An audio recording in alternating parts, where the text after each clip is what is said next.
Haleluya. Pemain musiknya semakin maju, keren. Berkembang ya. Itu tergelitik tadi ya. Dikatakan di sini ada penilai. Siapa yang penilai di sini? Saya mau, iya, saya, saudara tidak boleh punya kapasitas menilai. Tidak boleh. Saya tidak menilai. Tidak ada penonton di gereja. Di gereja tidak boleh ada yang nonton. Salah itu. Apalagi menilai. Tidak boleh. Kalau ada yang menilai di gereja, mohon tersinggung ya. Ya nggak apa-apa. Nggak boleh nilai-nilai di gereja. Siapapun. Saya kasih tahu ya. Suatu kali, tahukah kita bahwa suatu kali kita belajar ya. Mudah-mudahan saya diundang khotbah lagi. Nah, saya kasih tahu. Di surga itu kalau kita baca kitab Wahyu itu dikatakan para malaikat surga, makhluk-makhluk semua para malaikat itu pujian penyembahan tidak henti-hentinya. Makhluk surga itu bertepuk tangan, puji-pujian yang terbaik itu ada di surga gitu. Tapi tahukah kita bahwa dalam kitab Wahyu dikatakan ketika ada jeritan dari bumi, Tuhan bilang kepada makhluk surga, shh! Dan seluruh makhluk surga itu memperhatikan yang sedang memuji Tuhan. Iya. Jadi di gereja biar surga yang nonton kita. Amin. Tahukah saudara, saya jinjit ini supaya sedikit kelihatan. Pendek sekali ternyata saya ini. Ya, nah, jadi di gereja jangan kita nonton. Tuhan yang tonton kita gitu. Amin ya. Tahukah kita bahwa ketika malaikat itu dia sombong dikit Tuhan buang. Tapi ketika kita sombong Tuhan gak buang kita. Tuhan malah mati buat kita. Tuhan berkorban buat kita. Betul ya, itu saking berharganya kita. Jadi Tuhan itu melihat, suka dengan penyembahan kita. Dan tahukah kita kenapa kita menyembah? Karena kita menyembah dalam firman Tuhan itu, kalau kita menyembah pohon, menyembah patung, karakter kita, kekuatan kita mirip-mirip seperti dia. Tapi kalau kita menyembah Tuhan, kita mirip-mirip seperti Tuhan. Itu sebabnya Tuhan suruh kita nyembah Tuhan. Kenapa? Supaya kita nggak lemah. Betul, jangan kita pikir, Tuhan kok suka disembah ya? Kok Tuhan kok gila hormat? Bukan. Justru karena Tuhan mau kita tidak lemah, Tuhan mau kita kuat, maka Tuhan suruh kita sembah dia. Gitu.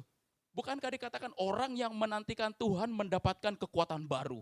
Mereka seumpama Raja Wali yang naik terbang tinggi dengan kekuatan sayapnya.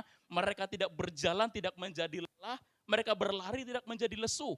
Kekuatan itu persis seperti apa yang ada pada Tuhan. Jadi sementara kita menantikan Tuhan, justru kekuatan kita bertambah. Bukan utangnya yang bertambah, kekuatannya bertambah. Utangnya berkurang kalau dicicil. Amin. Tuhan baik, haleluya. Saya bersyukur saya setiap kali datang ke Pemalang selalu merupakan suatu kebanggaan. Ngomong-ngomong saya mau adil, pujian penyembahannya 40 menit. Betul, saya bolehlah lebih dari 40 menit ya. Boleh ya? Enggak setiap bulan kok datang ke sini. Amin ya. Ya kalau Bapak Ibu emosi dikit ya bolehlah. Tuhan baik. Sebelum saya berkhotbah saya mau menyampaikan setidaknya 2 hal. Sepakat ya. Yang pertama, sementara pemberitaan firman Tuhan, saudara tidak boleh tersinggung. Yang pertama apa? Yang ketiga, jangan GR. Oke? Oke, yang kedua betul. Yang kedua, jangan GR. Jangan sampai Pak Yogi ngomongin aku kayak, bukan. Bukan ya Pak. Apalagi Bapak ini ya, yang singer suaranya besar, bagus ya. Kurang ajar juga nih Pak Pendeta. Tidak ya. Yang pertama tadi jangan. Yang kedua, karena saya mau ngomongin ini. 10 jenis kebodohan. Jangan-jangan 8 kebodohan menempel di seseorang. Dan Bapak Ibu, kayaknya Bro Lamro itu kenal saya, ngomongin saya itu. Atau gembala pernah ceritain. Bukan. Jadi kita mau ngomongin ini, amin ya. Tapi karena saya ingin tetap menjaga hal yang baik. Jangan sampai saudara diskusi, kayaknya kena banget deh. Gembala suatu kali punya wacana, kayaknya saya mau pergi, Bro Lamro kita undang lah. Jangan. Waktu lalu saya tersinggung. Jadi kita mau ngomongin ini ya, 10 jenis kebodohan. Tapi karena saya mau mengurangi sedikit ketersinggungan, kalaupun tersinggung kita mau ngomongin 2 aja. Biar tersinggungnya tidak nemen-nemen ya. Oke, lanjut. Jadi dalam Amsal itu dikatakan begini. Lebih baik berjumpa dengan beruang betina yang kehilangan anak daripada dengan orang bebal dengan kebodohannya. Pernah lihat beruang? Beruang yang lebih baik berjumpa dengan beruang betina yang kehilangan anak. Ayam yang kehilangan anak aja bisa membuat kita kalap loh. Iya kan? Apa sih? Matok, iya ayam aja bahaya. Apalagi beruang. Beruang lebih baik. Tapi firman Tuhan katakan masih lebih baik berjumpa beruang betina yang kehilangan anak daripada orang bebal dengan kebodohannya. Maka jangan bodoh, apalagi jangan bebal. Amin ya. Belum tersinggung ya. Puji Tuhan. Lanjut. Puji Tuhan. Yang berikutnya dikatakan lagi begini. Jangan menjawab orang bebal menurut kebodohannya. Supaya jangan engkau sendiri menjadi sama dengan dia. Saya pernah lihat ada orang gila.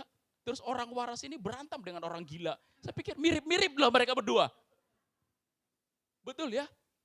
Tahu kadang ada orang yang kita sudah tahu dia salah dan keras kepala lagi. Yang anehnya lagi kita kok nyamperin, kita sama-sama berdebat gitu. Firman Tuhan bilang jangan menjawab orang bebal menurut kebodohannya supaya jangan engkau sendiri menjadi sama dengan dia. Kita sudah tahu dia salah, sudah tahu dia bebal, kita berdebat lagi. Oh terima kasih puji Tuhan. 10 jenis kebodohan. Seperti anjing kembali ke muntahannya, demikianlah orang bebal yang mengulangi kebodohannya. Ada yang mengulangi kebodohan berulang-ulang? Ada kan? Iya. Jangan tersinggung dulu ya. Nanti tersinggungnya. Oke, kalau kita mau lihat statistik, coba saya tunjukin statistik ya. Menurut statistik, kata bodoh dalam Alkitab, setidaknya dalam kitab bilangan ada 3. Mungkin bodohnya tidak selalu kata bodoh, ada bebal, ada dungu, macam-macam. Dalam kitab Ayub ada 4, dalam Mazmur ada 10, dalam kitab Amsal banyak sekali. Ada 66. Jadi kalau kita mau belajar tentang hal-hal bodoh, tujuannya tentu supaya kita tidak menjadi pelaku-pelaku yang bodoh, baca banyak kitab Amsal. Kitab Amsal itu banyak mendidik kita supaya kita menjadi bijak. Kira-kira begitu ya. Oke, jadi yang pertama kita mau lihat bahwa kata bodoh dalam Alkitab itu salah satunya adalah naif. Tahu naif? Bahasa Ibraninya adalah peti. Boleh ngomong peti 1, 2, 3? Peti. Peti gitu ngomongnya. Ada 18 kali.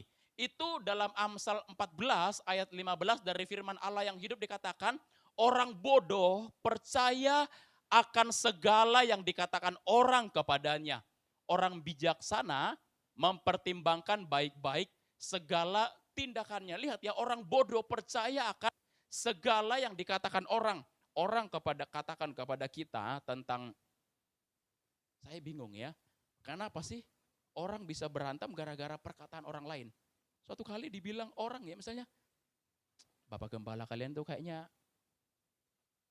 orang yang tidak kenal Bapak Gembala kita, ngomongin dia kepada kita, dan kita bisa percaya. Bisa terjadi kan? Bisa loh. Bisa. Kebetulan ya mengalami juga ya orang itu kok ngomongin gembalanya gitu. Padahal yang lebih kenal gembala siapa sih? Jemaat kan? Tapi namanya orang yang naif. Itu dia percaya segala sesuatu. Saya mau kita lanjut ya. Terlalu mudah percaya pada perkataan orang lain. Kekasih Tuhan, jangan mudah percaya dengan perkataan orang lain. Amin ya. Jangan mudah percaya dengan perkataan orang lain. Saya punya pacar, saya pacaran 6 tahun. Awet ya? Tidak. Tolak dalam nama Yesus. Kelamaan, aduh saya sudah tua, saya mau menikah lah ya. Puji Tuhan ya. Mau menikah. Jadi saya punya pacar. Jadi kami punya komitmen. Apapun yang orang lain cerita tentang pacar saya lagi di STT Berea sekarang. Supaya satu alma mater dengan gembala ya. Jadi dari sejak awal punya sepakat, Kalau setiap kita punya masa lalu ya, saya punya masa lalu, pacar saya punya masa lalu, dan kami bersepakat apapun yang orang lain bilang tentang aku, cari kebenarannya di aku, bukan di orang lain. Oke ya? Orang lain tahu apa sih tentang kita? Gitu. Dan akhirnya kami awet pacaran 6 tahun. Tidak pernah putus. Lanjut terus. Hubungannya semakin baik. Boleh beritakan tepuk tangan. Tuhan baik. Ada suami istri yang ribut gara-gara lebih percaya kepada orang lain. Itu naif. Itu naif. Ada di sini? Enggak ada ya? Lebih percaya kepada omongan orang lain daripada istri sendiri, Pak. Jangan tersinggung ya, Pak. Jangan percaya, lebih percaya kepada orang lain daripada kita lebih percaya kepada orang lain daripada kepada anak sendiri. Kalau anak sendiri yang ngomong, gak percaya kita. Akhirnya lebih percaya kita kepada anak orang lain. Jangan salah kalau dia ganti bapak. Iya, aduh saya mau ganti bapak saja katanya. Enggak, kita harus lebih percaya kepada anak kita, kepada keluarga kita. Itu tuh. Saya mau kasih tahu begini. Pikiran yang terbuka itu sama dengan mulut yang terbuka. Tujuannya adalah untuk mengunyah makanan yang bergizi. Pikiran yang terbuka, kita sering punya kata kalau open minded, pikiran terbuka. Pikiran jangan kuno, pikirannya jangan tertutup. Kita tuh sering mendengar open minded, pikiran yang terbuka. Tapi lihat, pikiran yang terbuka itu sama dengan mulut yang terbuka. Tujuannya adalah untuk mengunyah makanan yang bergizi. Lalu lihat, jika tidak, itu akan menjadi seperti selokan menerima segala sesuatu. Kita tuh kalau makan, kalau tidak enak, kalau tidak bergizi ya dilepeh, dibuang aja. Iya kan? Kita kalau makanan itu nggak enak, nggak bergizi ya cukup, ternyata nggak enak, ternyata nggak baik, ternyata terlalu pedas buat perut saya, dibuang. Sama seperti pikiran kita. Ketika kita banyak terima informasi, nggak semuanya harus masuk, apalagi mempengaruhi hati kita, apalagi mempengaruhi ibadah kita. Ada orang-orang yang di gereja, dia masih ke gereja, sepertinya masih bertahan di gereja, tapi sebenarnya sudah banyak pertanyaan di hatinya. Itu akibatnya apa? Akibat banyak masuk dan tidak dikelola. Ngomong-ngomong, ini seorang penulis yang sangat terkenal, dia bilang, tidak, itu akan menjadi seperti selokan yang menerima segala sesuatu. Ketika kita diajarkan di gereja sungguh-sungguh percaya kepada Tuhan, tapi begitu kita keluar sana kita sakit tidak sembuh-sembuh, kita pergi ke orang yang bodoh. Dukun, Pak. Dukun orang yang terkutuk kata firman Tuhan. Memang dia terkutuk kata firman Tuhan. Kita bisa pergi ke dukun, naif itu. Ya, kita diajarkan untuk berharap kepada Tuhan, tapi kita memilih alternatif lain. Itu naif. Kita buka usaha, kita bangun rumah, lalu kita panggil Pak Kaji. Kita bukan panggil pendeta, tapi kita panggil orang buat hitung-hitung tanggal. Ada hitung tanggal kalau mau nikahin anak, hari baik. Naif itu. Itu bodoh kata firman Tuhan. Iya. Ada di sini yang bodoh? Dulu mungkin ada ya, tapi jangan lagi lah. Semua hari baik. Amin. Guru sekolah minggu tahu hari Senin, hari Selasa, hari Rabu, semua hari-harinya Tuhan. Amin. Saya mau menikah, puji Tuhan, tanggal 20 April. Saya tidak hitung-hitung. Saya hanya pikir hari Lebaran, setelah Lebaran barang-barang sudah tidak lagi naik. Boleh belanja. Saya tidak tanya orang. Lalu ada jemaat kami, jemaat kami semua satu ras, hampir ya. Dibilang, bro harus hitung-hitungannya bro. Enggak perlu hitung-hitung. Semua hari baik. Amin. Ada yang mau bangun rumah. Saya beberapa kali layani orang ya. Saya dipanggil ke rumah. Apa coba saya dipanggil ke rumah untuk ini? Apa? Keramik sudah sangat bagus itu harus dicongkel lagi. Dicongkel lagi kenapa? Karena mereka bertobat. Kita injili mereka bertobat. Apa yang terjadi? Keramik yang bagus itu mereka rela keramik yang bagus dicongkel. Kasihan sekali. Kenapa? Ada apa di bawah keramik? Ada jimat-jimat. Sorry, kadang ada kaki babi. Iya, bawa kaki babi di sop aja enak. Iya. Iya, ada kepala babi di situ. Sayang sekali. Iya, sayang sekali. Itu naif. Bapak Ibu kekasih Tuhan, ayo hati kita teguh. Amin ya. Orang yang mendua hati tidak berkenan di hadapan Tuhan kok. Orang yang mendua hati tidak berkenan di hadapan Tuhan. Kenapa sih kita mau percaya kepada hal-hal lain selain yang bukan Tuhan? Amin. Amin ya. Amin. Jangan sampai kita ke gereja sebetul kita ke gereja itu bagus, tapi kita juga percaya kepada yang bukan Tuhan begitu. Iya, kita ke gereja boleh dan bagus, tapi secara sembunyi-sembunyi, secara kita tidak mengakui, kita juga percaya kepada klinik-klinik. Kita juga percaya kepada hari-hari baik tertentu. Kita juga percaya kepada hal-hal tertentu. Dan orang lain biasanya nggak tahu karena itu tabu. Kita diam-diam aja gitu. Kita mau bangun toko, ya kita panggil orang buat doain. Masalahnya bukan pendeta, bukan gembala kita yang kita panggil. Karena kita percaya orang itu kalau dipanggil langsung laris. Jangan. Kalian berdoa yang punya tokonya diberkati Tuhan. Amin. Yang punya dagangannya diberkati Tuhan. Amin. Tapi berkat Tuhan menjadikan kaya. Susah payah tidak menambahi. Tahu nggak kita berkat Tuhan menjadikan kaya, susah payah tidak menambahi. Artinya begini, kita susah payah ngoyo-ngoyo kalau Tuhan tidak memberkati mau apa? Amin ya. Kalau Tuhan nggak berkati mau apa? Kita punya toko besar, bagus, maksudnya lengkap semuanya. Kalau Tuhan tutup berkatnya mau apa? Tapi saya mau cerita, ada seorang ibu yang menjual tempe dan hari itu tempenya nggak laku dan pasar sudah mau tutup. Kenapa tempenya nggak laku? Karena tempenya tidak matang, tidak jadi tempe. Tempenya itu masih kedelai, kira-kira begitu ya. Dan ibu itu ya karena orang percaya ya udah, terima kasih Tuhan nggak apa-apa. Tuhan punya banyak cara memberkati, begitu kan? Dan sebelum dia mau tutup toko, ada orang datang tuh lewat kira-kira begitu. Ibu jual tempe, betul Bu, dengan sangat malu, agak sedih dibilang, tapi tempe saya belum jadi. Dan orang yang naik mobil itu ternyata, ibu saya cari tempe yang belum jadi, saya mau bawa keluar kota, dan tempenya diborong habis dengan harga yang sangat mahal. Banyak cara Tuhan menolong kita gitu. Ngapain sih cari yang lain-lain?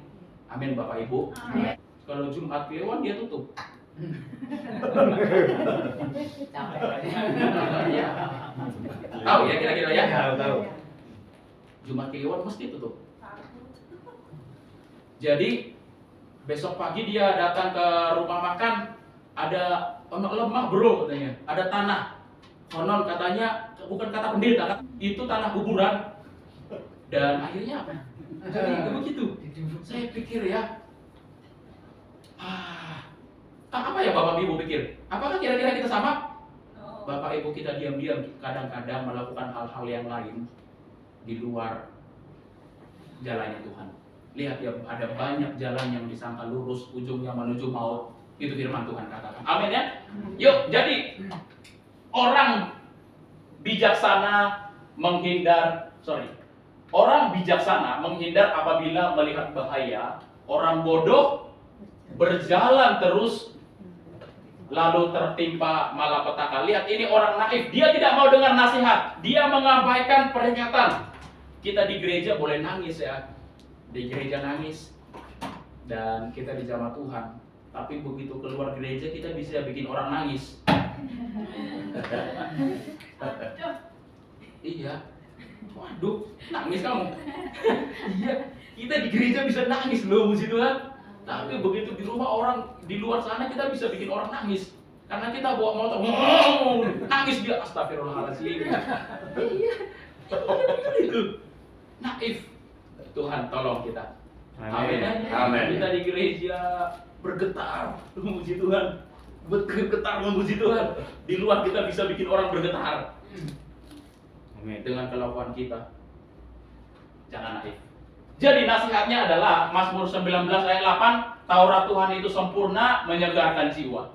Perkataan Tuhan itu teguh, memberikan hikmat kepada orang yang tak berpengalaman. Bapak Ibu, cari Tuhan, cari firman Tuhan. Yang berikutnya adalah bebal. Bebal itu bahasa Ibraninya, sedikit kita belajar ya. Evil itu 22 kali dalam kitab Amsal. Amsal 12 ayat 15 kita baca sama-sama, 1, 2, 3.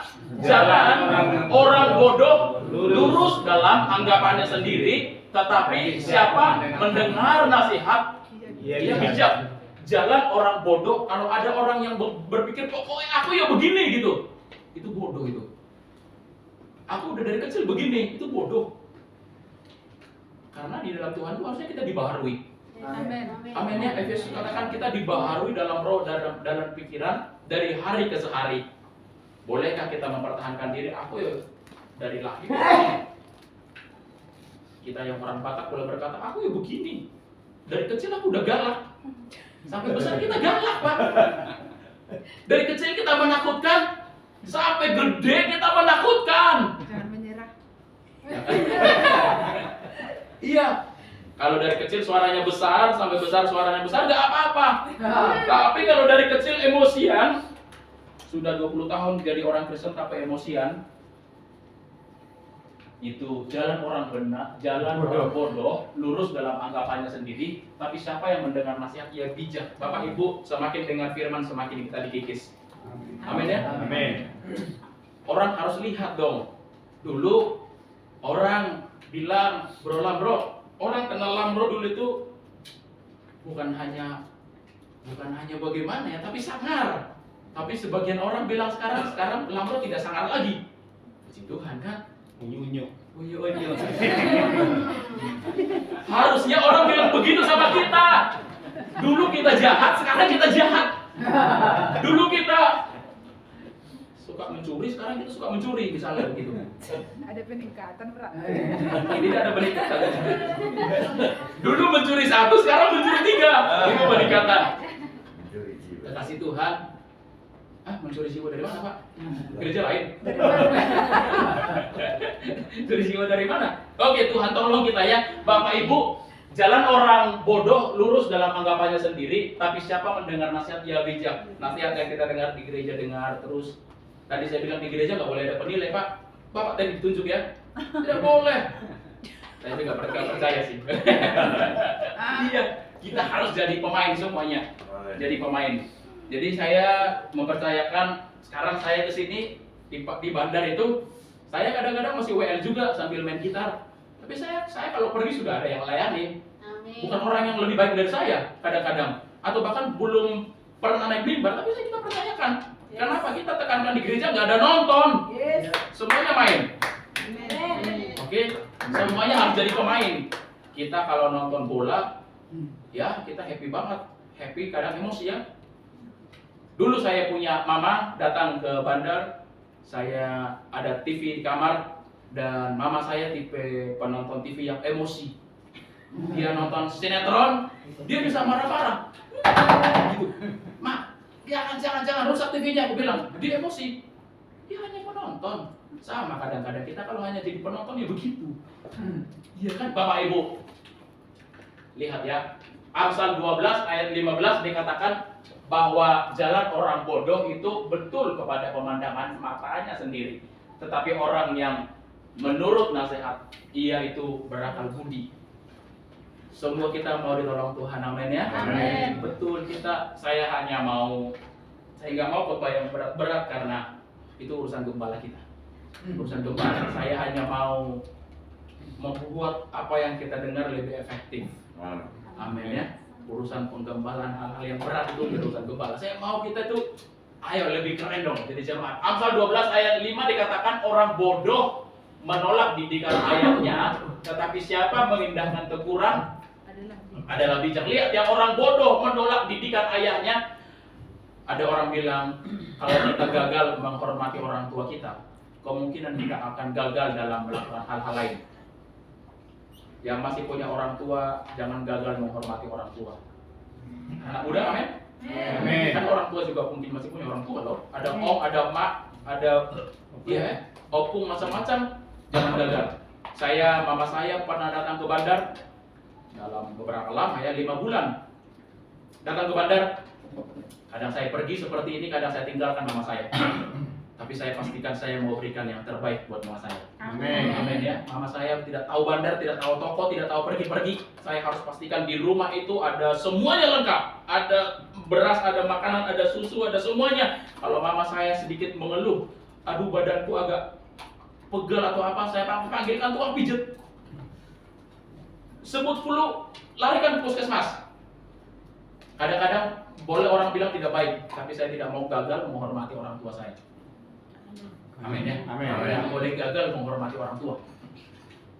Itu menurut saya. Karena orang bodoh menolak didikan ayahnya. Kalau orang tua yang kelihatan aja kita nggak bisa hormati, kayaknya sulit kita hormati orang tua yang tidak kelihatan di surga sana. Setuju ya?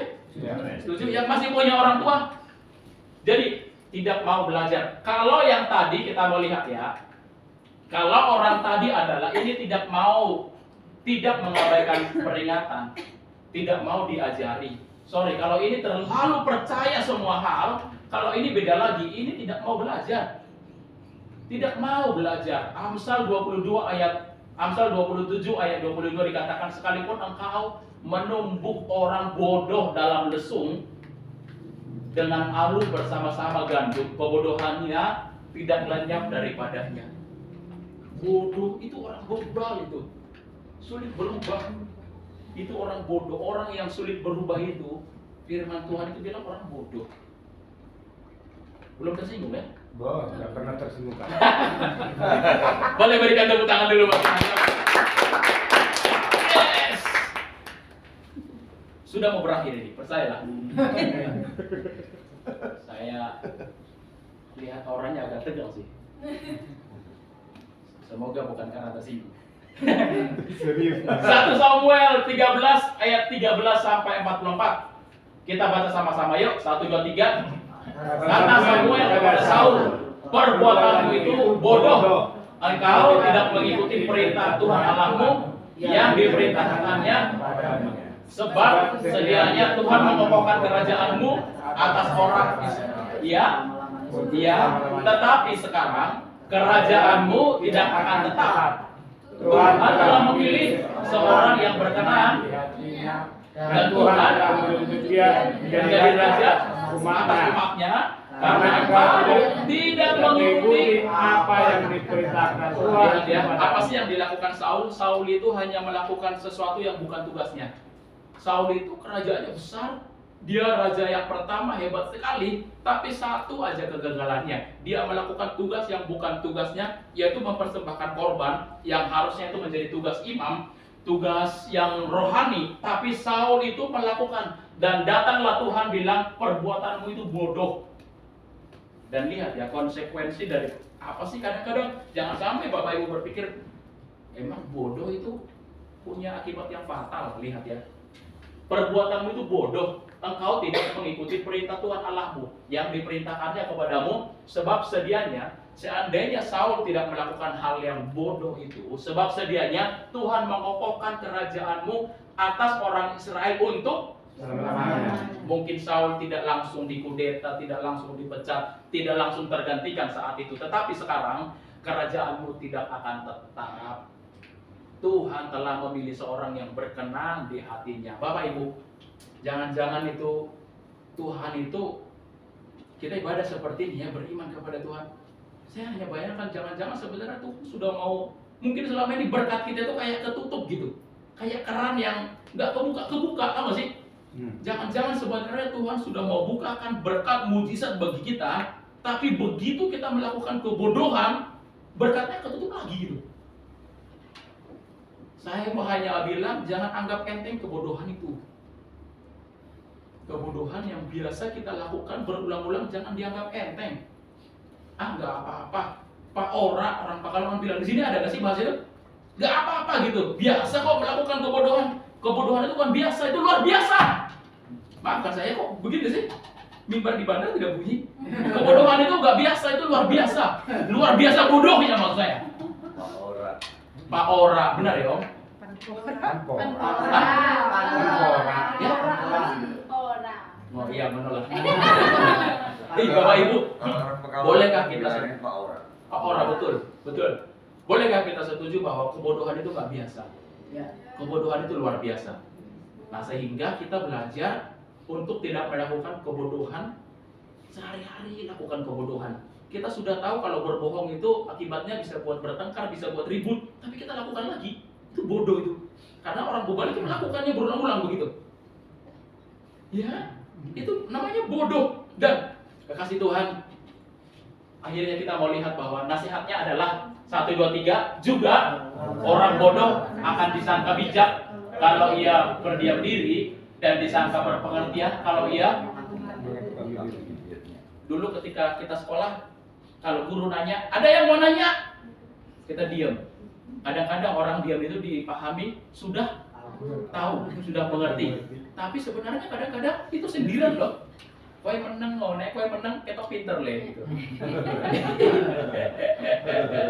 Iya kan? Nah, juga orang bodoh akan disangka bijak kalau ia berdiam diri, dan disangka berpengertian kalau ia. Kita jangan kebanyakan melakukan hal-hal yang ceroboh, hal-hal yang bodoh. Tapi yang dimaksud adalah kita diam itu merenungkan diri kita. Bagaimana sih kita hidup setelah hari-hari? Bagaimana kita hidup selama ini? Amin ya Bapak ya Bu. Amin. Efesus 5 ayat 17 dikatakan, sebab itu janganlah kamu bodoh, tetapi usahakanlah supaya kamu mengerti kehendak Tuhan. Amin. Orang yang mengerti kehendak Tuhan menjalani hari-harinya dengan penuh hikmat. Amin. Amin. Amin. Itu orang yang bijak sangat banyak untungnya. Tapi orang yang bodoh, saya bilang tadi, jangan-jangan kita sebenarnya mau diberkati Tuhan, tapi berkatnya nggak jadi kebuka. Gara-gara kebodohan yang kita lakukan. Tahu?